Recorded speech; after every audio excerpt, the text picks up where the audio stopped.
Hey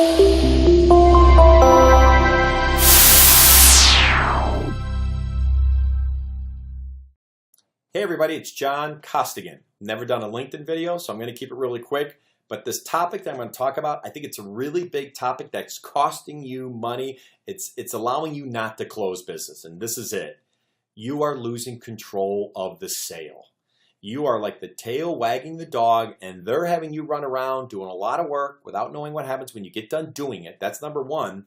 But number two, you're losing control of a lot of the little tiny steps that are in those processes. Let me give you a very simple example. I'm talking to a sales rep in Houston. I was just in Seattle this past week, okay, and just got home late last night. Last week I saw this happen with another client, and it's almost like when you buy a new car, you see it everywhere. I'm starting to see this everywhere. Sales reps are losing control. The gentleman in Houston, what he was doing was he was calling into the CEO's office, and he was having a conversation, and there's a lot of things we've changed to our programs now, because I know a lot of you know I've done all the live calls, right? I mean, I've done them in Dubai and Detroit and Dublin, Ireland. I mean, I've made live phone calls all over the world, right? And I showed my audience how to get in the door, okay? And we do it live. But what I will tell you is we've had to change this, because what I did 10 years ago what I did 3 years ago does not work today. It doesn't. So I know we've had to change up some things. One of the things you need to change up is we'd like to send an email off to your president and CEO. And we work on that email, everything from the agenda, the objective, the clear next steps, meeting times, all of it. It's so buttoned up. But it really puts you in a class of, hey, this isn't hi, I'm lost. This is no, we'd like to meet with you guys, okay? So when you do that, it puts more meat on the bone. But example, this gentleman in Houston, he was making the phone call. Let's pretend the president is Michelle Smith and the assistant is Mary. Hi, Mary. We'd like to see if we could set up some time to maybe schedule something with Michelle. Would you mind if I know it's probably a little early to just say grab her calendar. You probably want some information from us. So can I send something off to you?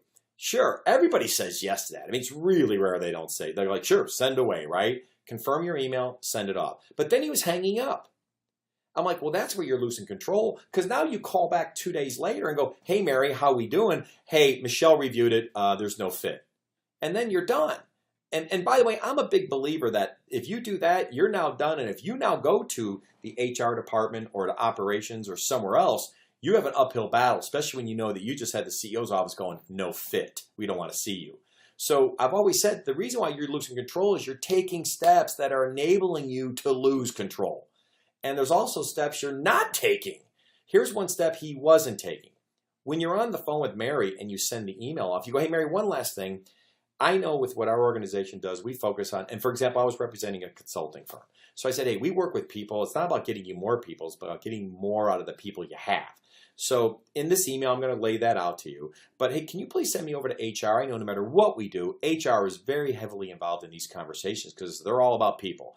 As well as operations, we look a lot at project management and your processes internally. So I want to make sure I actually reached out to them as well. Could you please forward me over there or give me their names and I'll follow up? Thanks. That's taking control. The part where you don't take control is where you go, hey, here's what not control is. Hey, Mary, so would you happen to know anybody else who might have some challenges or issues with project management or something like that? I used to do that. I don't do that now. Why? I pretty much know the role of who I need to speak to. So I'm just going, hey, listen, can you help me? Can you forward me over to this organization? Because I know I'm going to have to talk to them based on the letter I'm sending the president. You're in control of this call. Instead of throwing the control over to Mary, because a lot of times she might say, well, I'll tell you, well, let me take a look at your letter, John. I'll get back to you. And that's where you start to get these subtle little resistance messages or the objections you get that could stop this train in its tracks, okay? You know, I could tell you the one thing that really frustrates, I'm sure all of us, is when you run around doing a ton of work without knowing what happens when you get done doing it. Don't do that. That's losing control. Remember, they control, the customer has the problem. You are the process. You know, can you imagine sitting in front of a doctor? I mean, I ruptured an Achilles. I just got the cast off, right? And I'm only using this as an example because I just said this in Seattle this week. I said, can you imagine when I look at the doctor and he goes, yeah, you ruptured your Achilles. And the doctor goes, so John, what do you want to do? I'm like, what do you mean what do I want to do? You're the doctor. You tell me. Well, how does this work? Okay? Be the doctor. Do not forget to be the doctor. You're the doctor. Sure, the customer can decide if they want to have surgery or not, but you're the doctor. You control this process.